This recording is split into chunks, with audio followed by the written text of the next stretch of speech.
दोस्तों, अगर आपको पता चले कि कोई दिन और रात आप पर नजर रखे हुए तो आप अपनी रोजाना की जिंदगी हर पल एक दहशत के साए में जिएंगे।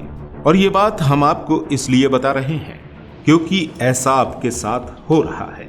जी हां, अंतरिक्ष में नजर रखने वाला एक आधुनिक टेलीस्कोप हबल अब पृथ्वी की तरफ मोड़ दिया गया है, जो पृथ्वी की सबसे निचली ऑर्बिट में रहकर हमारी ही पृथ्वी की निगरानी कर रहा है। और केवल एक हबल टेलीस्कोप ही नहीं, बल्कि इसी तरह के 10-15 स्पेस टेलीस्कोप हमारे घर के अंदर बाहर रात और दिन देख रहे हैं। और इन सब की जानकारी अमेरिका के पूर्व राष्ट्रपति डोनाल्ड ट्रंप की एक छोटी सी गलती की वजह से लीक हो गई थी।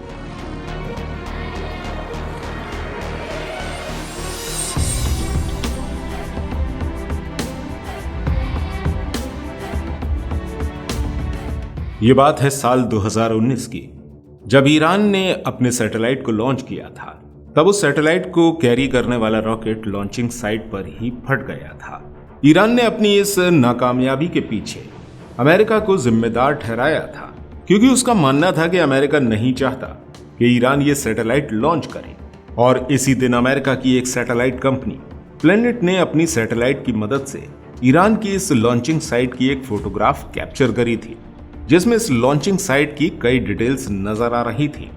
लेकिन इस फोटोग्राफ से हमें रॉकेट के फेल हो जाने की असली वजहों का पता नहीं चल सकता था। इसके बाद मैक्सार कंपनी ने इस इमेज से भी ज्यादा क्लियर इमेज को पब्लिक करा। इस इमेज को मैक्सार कंपनी की 30 सेंटीमीटर रेजोल्यूशन सैटेलाइट ने कैप्चर किया था। आपको बता दें कि सैटेलाइट अब तक कमर्शियल मार्केट में लॉन्च की गई सबसे हाईएस्ट रेजोल्यूशन सैटेलाइट है। हालांकि ईरान के रॉकेट लॉन्च के समय की ये काफी क्लियर इमेज दिखा रहा था, लेकिन इस इमेज से भी इस रॉकेट लॉन्च के अनसक्सेसफुल होने का कोई रीजन समझ नहीं आ रहा था। और अमेरिका पर अब भी सवाल उठ रहे थे। अब खुद को बचाने के लिए अमेरिका द्वारा जो किया गया, उसे देखने और सुनने के बाद दुनिया के सभी देशों की आंखें और कान जैसे कि खुल गए। उस समय के अमेरिकी प्रेसिडेंट डोनाल्ड ट्रंप ने एक ऐसी फोटो रिलीज करी जो सैटेलाइट हिस्ट्री में अब तक की सबसे ज्यादा डिटेलिंग और हाईएस्ट क्वालिटी और रेजोल्यूशन वाली इमेज थी। और इस इमेज में मौजूद डिटेल्स को पाने के लिए इस इमेज को इस सैटेलाइट ने 45 डिग्री के एंगल से खींचा था, जिसकी वजह से इस इमेज में न केवल डैमेज हुए रॉकेट को, बल्कि लॉन्चिंग साइट पर मौजूद व्हीकल, रिएक्टर टावर और लॉन्चिंग साइट पर लिखी हुई ईरानी भाषा को भी देखा जा सकता था। और इसी इमेज में यह भी पता चला कि यह रॉकेट ब्लास्ट रिफ्यूल के दौरान होने वाली एक टेक्निकल गलती की वजह से हुआ था। लेकिन यहां पर अमेरिकी प्रेसिडेंट ने अमेरिका को इनोसेंट प्रूव करने के लिए जिन फोटोज को दुनिया के सामने ला दिया, उसके लिए अमेरिकी इंटेलिजेंस यकीनन उनसे नाराज हुई होगी, क्योंकि इस इमेज ने यह दिखा दिया कि अमेरिका के पास इतनी हाई रेजोल्यूशन सैटेलाइट मौजूद है जो दुनिया के किसी भी देश में किसी भी जगह किसी भी इंसान को स्पाई कर सकती है। इस इमेज से जुड़ी हुई एक खास बात जो लोगों ने नोटिस करी वो ये थी कि ये इमेज किसी के मोबाइल फोन से ली गई थी। अगर आप इमेज को ध्यान से देखेंगे तो गौर कर पाएंगे कि इस इमेज में ही एक परछाई मौजूद है, जिसमें एक इंसान अपने मोबाइल फोन की फ्लैशलाइट ऑन करके इस इमेज को अपने फोन से ले रहा है। सोचने वाली बात यह है कि ये रियल फोटोग्राफ की मोबाइल के थ्रू ली गई एक प्रिंटेड फोटोग्राफ है। सोचिए कि सैटेलाइट द्वारा ली गई असली फोटो कितनी हाई क्वालिटी की होगी। इसके बाद जब ये फोटो इंटरनेट पर डाली गई, तब सैटेलाइट से आने वाली फोटोज को ट्रैक करने वाले लोगों ने इसका अच्छी तरह से विश्लेषण किया। इस फोटो से सैटेलाइट के एंगल और उसकी ऑर्बिट को जब चेक किया गया तो ये बात क्लियर हो गई कि ईरान के रॉकेट लॉन्च के समय अमेरिका की USA 224 यानी कि KH-11 स्पाई सैटेलाइट ईरान के ऊपर ही मौजूद थी। और इसी सैटेलाइट ने ईरान की इस फोटो को कैप्चर किया था। दोस्तों, आपको बता दें कि स्पाई सैटेलाइट की शुरुआत 1976 में KH-11 यानी कि की होल 11 ब्लॉक 1 के साथ NRO यानी कि अमेरिकन रिकॉग्निशन ऑफिस ने करी थी, जिसे कैलिफोर्निया में बनाया गया था। यह अमेरिका की पहली स्पाई सैटेलाइट थी जो इलेक्ट्रो ऑप्टिकल डिजिटल इमेजिंग की मदद से सही टाइम पर सही इमेज ले सकती थी। अब जरा चीन के जियान H6 बॉम्बर की ये इमेज देखिए। इसे सैटेलाइट KH-11 द्वारा साल 1976 में लिया गया था। इसके अलावा एक और इंटरेस्टिंग बात है कि शुरुआत में KH-11 सैटेलाइट मैनुअल मेमोरी पर ही बेस्ड थी, जो फिल्म की रील में ही इमेज को कैप्चर करती थी। और उस टाइम इतनी हाई तकनीक भी मौजूद नहीं थी। कि नासा या इसके जैसी कोई स्पेस एजेंसी इन फोटोज को सिग्नल की मदद से कैच कर पाती। इसलिए उस टाइम सैटेलाइट में मौजूद फिल्म के भरे जाने के बाद उन रील्स को सैटेलाइट से ही बूस्टर कैप्सूल की मदद से पृथ्वी पर फेंक दिया जाता था, जिनको हवा में ही अमेरिकन एयरफोर्स द्वारा रिसीव किया जाता था। इस तरह से दोस्तों अमेरिका उस समय अपने सबसे बड़े दुश्मन रूस पर नजर रख पाता था। इसके बाद साल 1980 में KH-12, ब्लॉक 2 और ब्लॉक 3 को तैयार किया गया, जिसमें उनके स्पाई कैमरा को तो बहुत ही हाई क्वालिटी में रखा ही गया था, वहीं इनकी डिजिटल मेमोरी और डिफरेंट वेवलेंथ को कैप्चर करने वाली हाई तकनीक के सेंसर को यूज किया गया था। अब आप इस इमेज को देखिए। ये इमेज अफगानिस्तान के जवाहर कैंप की है, जिसे KH-12 ब्लॉक 3 से लिया गया था।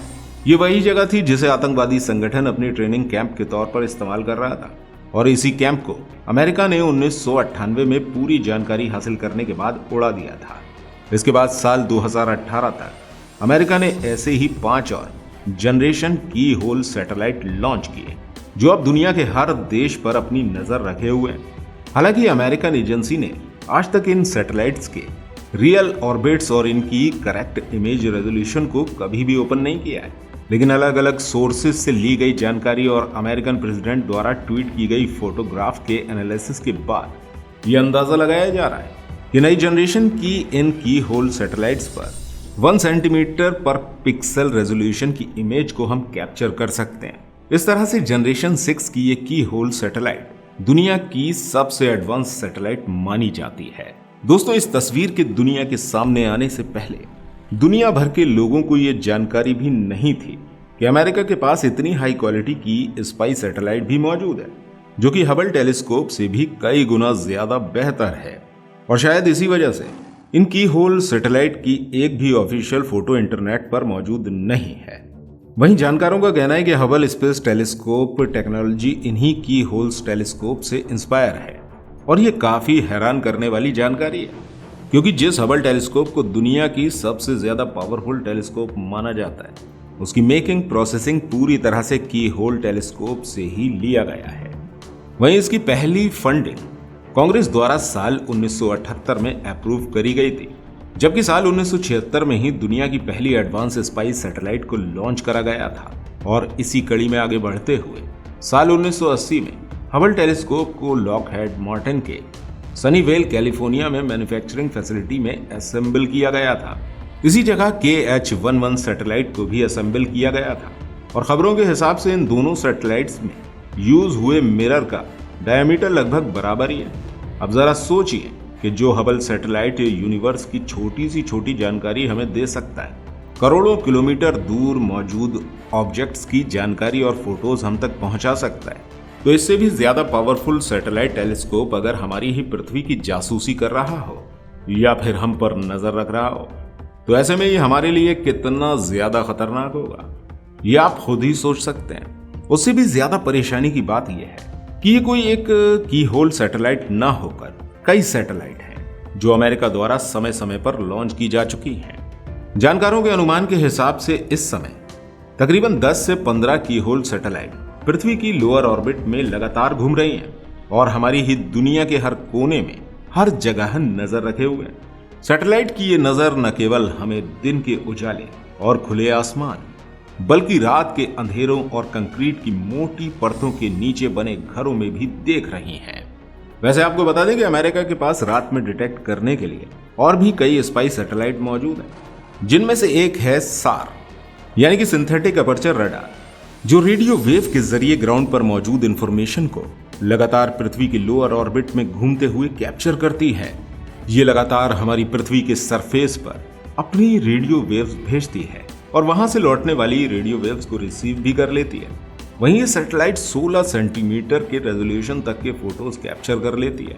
हालांकि ये विजिबल लाइट को कैप्चर नहीं करती है। इसी वजह से किसी भी बड़े प्लेस या फिर स्ट्रक्चर का 3D मैप तैयार करने में ये काफी मदद करती है। दोस्तों, यहाँ आप समझ सकते हैं कि SAR और की होल जैसी सैटेलाइट की मदद से अमेरिका दुनिया भर के सभी देशों की कितनी खास जानकारियों को हासिल कर लेता होगा, और शायद यही वजह है कि अमेरिका दुनिया के सभी देशों से कई कदम आगे रहता है।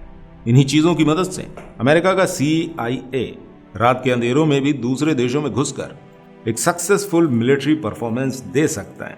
दोस्तों फिलहाल आज की वीडियो में इतना ही। उम्मीद करते हैं आपको ये वीडियो पसंद आई होगी, इसलिए इस वीडियो को लाइक अवश्य कीजिएगा और ऐसी और इंटरेस्टिंग वीडियोस को देखने के लिए आप हमारे इस चैनल को सब्सक्राइब करना बिल्कुल मत भूलिएगा। मिलते हैं आपसे अगली वीडियो के साथ। धन्यवाद।